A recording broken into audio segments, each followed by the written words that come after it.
Hello दोस्तों, स्वागत है आप सभी का इस वीडियो में। दोस्तों आज तक हम कक्षा 9वीं की प्रश्न बैंक 2022-23 के अध्याय संख्या पद्धति को हल कर रहे हैं। दोस्तों इससे पहले मैंने एक वीडियो अपलोड कर दिया कक्षा 9वीं का, जिसमें मैंने परिभाषाएं, घातांक के नियम और करनी वाले सूत्र के बारे में बताया है। दोस्तों इस वीडियो में हम ऑब्जेक्टिव सही विकल्प के प्रश्नों को हल करेंगे।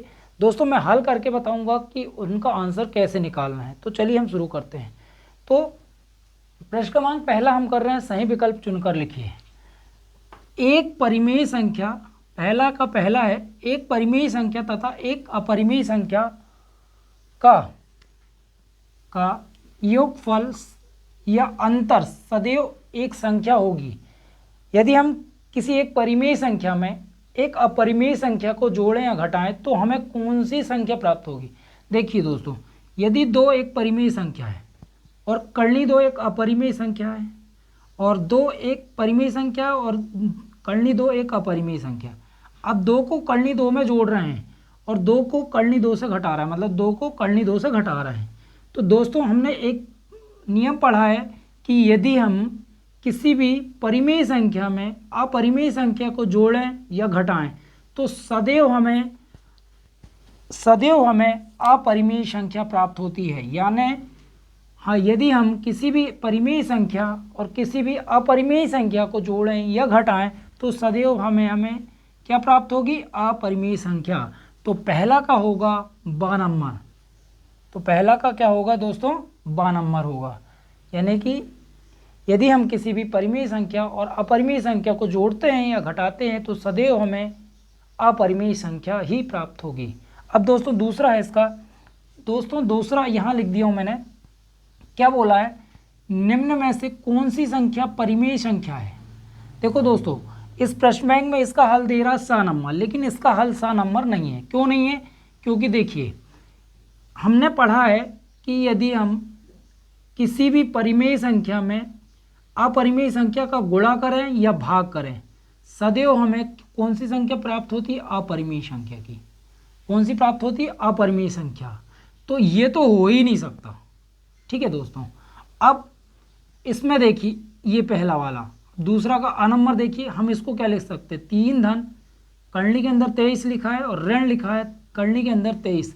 अब हम जानते हैं कि धन और ऋण वाले क्या होते हैं, कट जाते हैं। तो हमारे पास क्या बचा, 3। अब हम 3 को क्या लिख सकते हैं, 3/1 लिख सकते हैं। मतलब ये हो गया P/Q। जिस संख्या को हम P/Q के रूप में लिख सकें वो क्या कहलाएगी, परिमेय संख्या। अब लेकिन ब नंबर में भी देखना आप, ब नंबर में है 2/7 करनी के अंदर 2 करनी 7, 7 करनी 7। अब ये करनी 7 से करनी 7 तो क्या बचा हमारा, 2/7। अब ये भी हमारा एक आंसर है, ये भी हमारा आंसर है। अब ये हमारा आंसर नहीं है। तो दोस्तों इस प्रश्न बैंक में ये दोनों आंसर होंगे इसके। प्रश्न बैंक में ये दे रहा है तो वो गलत है, आंसर ये दोनों आएंगे क्योंकि ये दोनों परिमेय संख्या के रूप में है। तो आंसर आप क्या लिखोगे, आ और बा। क्योंकि जब आपका बोर्ड एग्जाम में ये प्रश्न आएगा तो ऐसा नहीं आएगा, दोनों आएगा, आ और बा लिख के। तो आंसर क्या होगा, ये भी हो सकता है और ये भी। अब हम करेंगे इसका तीसरा। देखिए दोस्तों तीसरा क्या है, यदि a बड़ा है 0 से, एक वास्तविक संख्या है और p व q परिमेय संख्या है, तब निम्न में से कौन सा कथन सत्य है। दोस्तों देखो हमने घातांक के नियम पढ़े हैं, उसमें सूत्र होता है, यदि भाग में घाते हैं, मतलब भाग में क्या होती है, घातें घटती हैं, तो m ऋण n होना चाहिए। तो यहाँ क्या कर रहा है, वो जोड़ रहा है, तो ये तो हो ही नहीं सकता। अब देखिए यदि हम जानते हैं यदि a की घात p है और पूरी की घात q है तो इसका गुणा होना चाहिए p गुणित q। तो इसमें क्या कर रहा है, वो जोड़ रहा है, तो ये भी क्या है, असत्य है। अब देखिए यहाँ पे क्या कर रहा है, भाग में घातें घट रही, मतलब हमारा आंसर क्या आएगा, 100 नंबर। ये भी हमारा गलत है, तो आंसर क्या होगा, 100 नंबर। अब हमारा तीसरा है, चौथा है, यदि b बड़ा है 0 से, एक वास्तविक संख्या है और m व n परिमेय संख्या है, तब निम्न में से कौन सा कथन असत्य है। देखिए दोस्तों ये भी एक सूत्र होता है, मतलब ये सही है क्योंकि आधार समन्वय आधार समान होने पर घातें क्या होती हैं, जुड़ती हैं। तो ये सत्य है, ये भी सत्य है। अब देखिएगा यहाँ पे लिखा है b की घात m बटे b की घात n बराबर m b की घात n ऋण m लिखा है दोस्तों, जबकि होता है जब m बड़ा होता तब होता है b की घात m बटे b की घात n बराबर b की घात m ऋण n। तो आंसर क्या आना चाहिए, मतलब ये असत्य है। आंसर ये भी सत्य है क्योंकि ये होता है, भाग में घातें घटती, तो हमारा आंसर क्या आएगा, ये आएगा। आंसर इसमें ये दे रहा है, तो ये प्रश्न बैंक में गलत दिया है। तो इस तरह से हमने अभी प्रश्न क्रमांक 4 तक किया। अब हम आगे के करते हैं दोस्तों। अब हम करते हैं 5वां, निम्न में से कौन सी अपरिमेय संख्या 1 व 2 के बीच नहीं है। हमें बताना है कि 1 व 2 के बीच में ऐसी कौन सी परिमेय संख्या है जो इसकी नहीं है। देखो हम सीधे सीधे क्या करते हैं, भाग दे के देख लेते हैं। 1 से ज़्यादा होना चाहिए और 2 से ज़्यादा नहीं होना चाहिए, मतलब 1 और 2 के बीच में मान आना चाहिए। 5 और 4, देखो भाग देंगे तो कितना जाएगा, भाग नहीं जा रहा, भागना अस्ते का शून्य, वो चले जाएगा, सॉरी 4 एकम 4। अब यह आ जाएगा कितना 1, फिर भाग नहीं जा रहा, भागना अस्ते का शून्य दशमलव, तो 4 दूनी 8, कितना जाएगा 1.2। मतलब ये तो है, ये है 1 और 2 के बीच में ये है। अब देखिए, और अब देते हैं 11 और ये 8। देखो ये हर छोटा है तो मतलब छोटी संख्या प्राप्त होगी। तो ये भाग दे के देखते हैं, 8 एकम 8। अब 11 में से 8 गए तो बचेगा 3, भाग नहीं जा रहा, भाग नास्ते का सुन, 8 एकम 8, 8 दूनी 16, 8 तेरी 24, 8 चौके 32, 8 तेरी 24, कितने बार भाग गया, 3 बार। तो मतलब ये भी है, 1 और 2 के बीच में ये भी है। अब देखो, अब और देखते हैं 17/8 को, 17 और ये 8 का पहाड़ा, 8 दूनी 16, 8 दूनी 16, 2 से ज़्यादा हो गया, मतलब ये नहीं है। हमारा आंसर होगा क्या, सा नंबर, क्योंकि हमें 2 से ज़्यादा नहीं जाना चाहिए, 1 से कम नहीं होना चाहिए और 1 और 2 के बीच में होना चाहिए। तो 2 ज़्यादा है, देखिएगा, तो आंसर क्या होगा, सा नंबर। 17/8 1 और 2 के बीच में नहीं है। अब 6वां नंबर, किन्हीं दो परिमेय संख्याओं का गुणनफल सदैव एक अपरिमेय संख्या होती है, सदैव एक परिमेय संख्या होती है, सदैव पूर्णांक या कभी परिमेय या कभी अपरिमेय। मान लो मैंने 2 गुणित ऋण 2 कर दिया तो कितना प्राप्त होगा, 4, धन ऋण का ऋण, ऋण 4 प्राप्त होगा। यदि मैं 2 गुणित 2 करूं तो 2 दूनी 4, ये ऋणात्मक पूर्णांक है, ये धनात्मक पूर्णांक। अब जिसके बटे कुछ नहीं उसके बटे 1, तो मैं ऋण 4/1 और ये 4/1 लिख सकता हूँ। तो मुझे ऋणात्मक पूर्णांक भी प्राप्त हो रहा है और धनात्मक पूर्णांक। परिमेय संख्या तो प्राप्त हो ही रही है, तो मुझे क्या प्राप्त होगी, सदैव पूर्णांक प्राप्त हो सकता है, वो धनात्मक भी हो सकता है और ऋणात्मक। तो आंसर हमारा होगा सा नंबर, सदैव पूर्णांक। अब देखिए हमारा 7वां नंबर है, इनमें से अपरिमेय संख्या है कर्णी 23, कर्णी 225, कर्णी 7, कर्णी 49 और 5.328। अब देखिए 225 को हम क्या लिख सकते हैं, 225 को 15 गुणित 15, क्योंकि 15 का वर्गमूल होता है। मतलब हम क्या कर सकते हैं, इसको 15 की घात 2, भाग से करनी कट गई तो क्या बचेगा, 15। तो 15 तो एक परिमेय संख्या, ऐसी 7 गुणित 7 करनी के अंदर, तो 7 का क्या लिख सकते हैं, वर्ग, वर्ग से करनी कटती तो क्या आएगा, 7 भी एक परिमेय संख्या। अब यहाँ पे देखिए 5.328, मतलब 3 संख्या बाद भाग समाप्त हो रहा है, तो ये भी है परिमेय संख्या, परिमेय संख्या, ये भी परिमेय संख्या, ये भी परिमेय। कर्णी 23 का कोई वर्गमूल नहीं होता, इसका जो प्रसार होगा अशांत होगा, अनवसानी होगा, तो ये होगा हमारा आंसर। तो हमारा आंसर क्या होगा, कर्णी 23, मतलब क्या होगा, ये होगी अपरिमेय संख्या। तो आंसर आएगा अ नंबर। अब हमारा है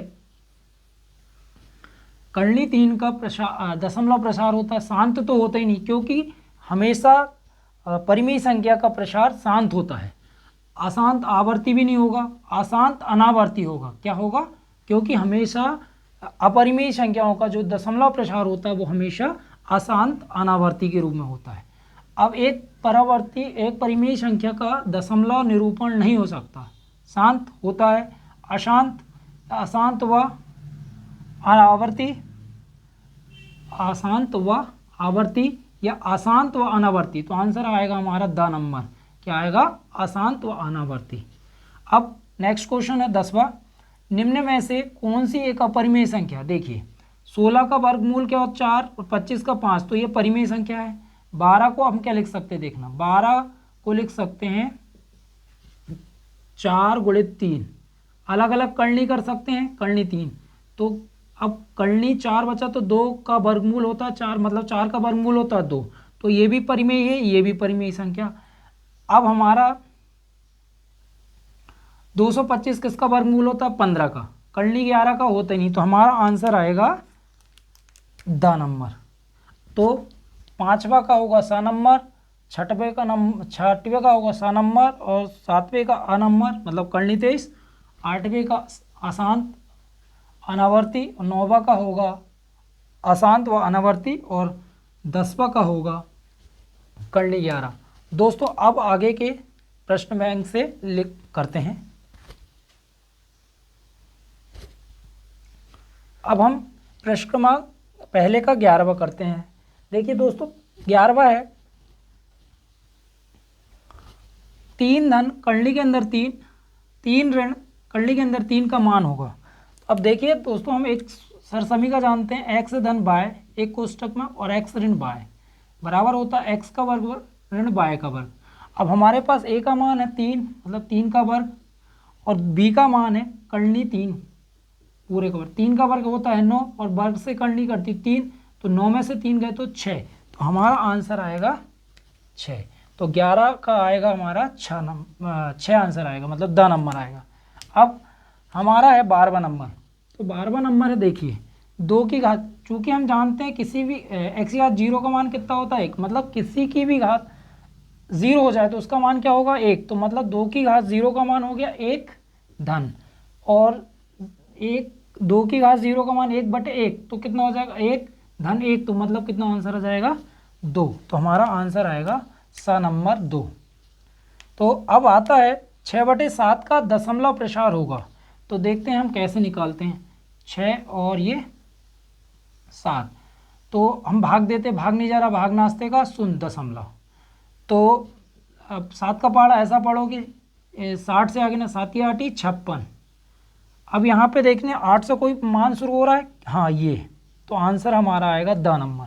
देख लेते हैं फिर भी, तो अब यह जाता है 10 में से 6 गए तो 4 कटपेट, भाग नहीं जा रहा, भाग नास्ते का 7 पाना 35, तो हमारा आएगा द नंबर। हमें सिर्फ भाग दे के देखना है और शुरू वाली संख्या हमारी 8 आ रही है, इसमें 8 दिख रहा है, हाँ यही हमारा आंसर है। अब हम देखते हैं 14 नंबर, 2 परिमेय संख्याओं का योग फल सदैव संख्या होती है। दोस्तों इससे पहले हमने जान चुके हैं कि दो परिमेय संख्या को हम जोड़ेंगे, जैसे हम योगफल बोल रहे करनी 23 एक अपरिमेय संख्या, इनको जोड़ें तो क्या प्राप्त होगी, यानी कि 2 अपरिमेय संख्याओं को जोड़ने पर हमें क्या प्राप्त होगा 2 करनी के अंदर 23, तो ये करनी 23 जो है अपरिमेय संख्या है, तो हमें क्या प्राप्त होगी अपरिमेय संख्या प्राप्त होगी। इसका आंसर आएगा अपरिमेय संख्या।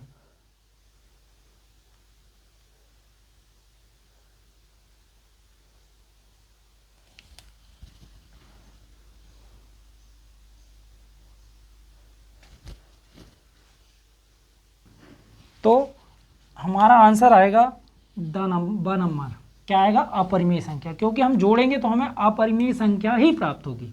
अब हमारा 15वां नंबर है, क्या लिखा है 100 की घात 1/2 और पूरी की घात 2, तो 100 की घात कितनी है 1/2, मतलब हम जानते हैं a की घात m और पूरी की घात n होती, तो a की घात m गुणित क्या होता है n, तो हम क्या लिखा 1/2 पूरी की घात 2, तो हम क्या लिख सकते हैं 100 की घात 2 1/2 गुणित 2, तो अंश व हर समान है तो कट गए तो क्या बचेगा 100, तो हमारा 100 कहीं दिख रहा है, हाँ तो हमारा आंसर आएगा, तो 15 का हो जाएगा स नंबर। अब आता है हमारा 16, तो 64 लिखा है 64 की घात ऋण 1/2, तो 64 को हम क्या लिख सकते हैं 8 गुणित 8 पूरी की घात ऋण 1/2, 8 कितने बार है 2 बार, तो 8 की घात 2 गुणित ऋण 1/2, 2 से 2 कट गया तो 8 की घात ऋण 1। अब चूंकि हम जानते हैं x की घात ऋण m बराबर होता है 1/x की घात m, तो 8 की घात ऋण 1 बराबर हो जाएगा 1/8। तो हमारा आंसर होगा 1/8। तो 64 की घात ऋण 1/2 का मान होगा 1/8। अब हम करते हैं आगे का। अब हम करते हैं 17वां नंबर। P/Q के रूप में 1.99 डैश डैश का मान होगा, जहाँ P व Q पूर्णांक है तथा PQ बराबर नहीं होगा 0 के। तो देखिए इसका आंसर क्या होगा। जैसे 1.999 मान लेते हैं हम x बराबर है, x बराबर 1.99। अब समीकरण हमने इसको एक दे दिए। अब हम देखेंगे 9 की बार बार क्या हो रही, पुनरावृत्ति। जब किसी भी संख्या मतलब एक ही संख्या की बार बार पुनरावृत्ति होती है तो हम क्या करेंगे, 10 का गुणा करेंगे। 10 गुणित कितना हो जाएगा, x बराबर 1.99 डैश डैश डैश। अब हम ये हो जाएगा 10 एकम 10x बराबर 19 ये जाएगा 99 डैश डैश डैश। समीकरण 2 हो जाएगा। अब देखिए हमें क्या करना है, 10x में से ये वाले समीकरण 2 में से 1 को घटाना, बराबर हो जाएगा 19.999 डैश डैश 1.99 डैश डैश।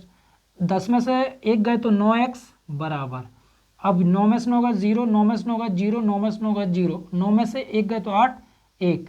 तो x बराबर आ जाएगा, कोई भी चीज़ गुणा में होती तो भाग में जाती, तो 18/9, 9 एकम 9, 9 दूनी 18। तो हमारा आंसर आएगा 7। तो 1.9999 डैश डैश मतलब ये लगभग 2 के पास में है।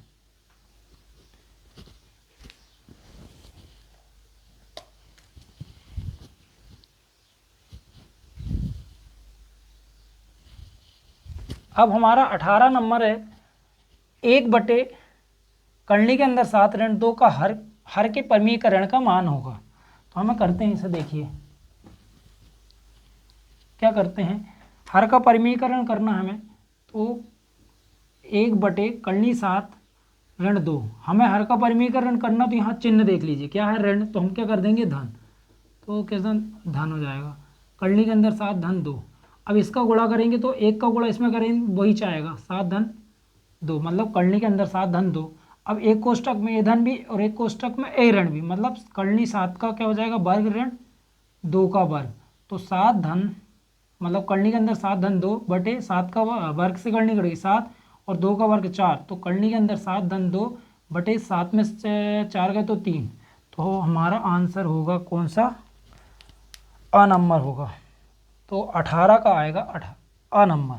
अब हमारा है निम्न में से कौन सी अपरिमेय संख्या है। तो देखिए यहाँ लिखा 0.23, मतलब यहाँ पे डैश डैश नहीं लगा, यानी इसका भाग समाप्त हो गया, तो ये तो हो नहीं सकती। अब देखना 0.230 2300 2300 डैश डैश डैश, मतलब यहाँ पे भाग प्रक्रिया समाप्त नहीं हो रही है।